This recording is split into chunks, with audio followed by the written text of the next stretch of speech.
பவுல் நல்லதொரு மனசாட்சி உடையவராயிருந்தார்.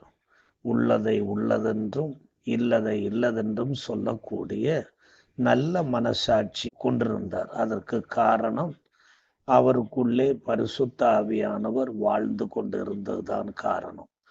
எவர் ஒருவரில் பரிசுத்த ஆவியானவர் வாழ்கிறாரோ அவர்களிலே நல் மனசாட்சி கட்டாயம் இருக்கும்.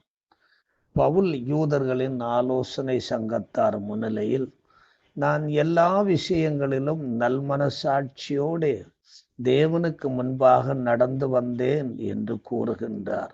இதன் பொருள் என்னவென்றில் மத விஷயங்களிலும் சமூக காரியங்களிலும் அரசியல் சார்ந்த காரியங்களிலும் நான் மனுஷருக்கும் அதிகாரிகளுக்கும் தேவனுக்கும் முன்பாக திறந்த உள்ளத்தோடு நடந்து கொண்டு வந்தேன் என்று கூறுகின்றார். விசாரணை மன்றத்துக்கு முன்னாடி நிறுத்தப்பட்டிருந்த போதிலும் தனது நல் மனசாட்சியில் தெளிவுபடுத்துகின்றார். அங்கு இருக்கிற எல்லாருக்கும் நான் நல் மனசாட்சியோடே இங்கே நிற்கிறேன், பேசுகிறேன், நடந்து கொண்டு வருகிறேன் என்று தெளிவாக சொல்லுகிறார்.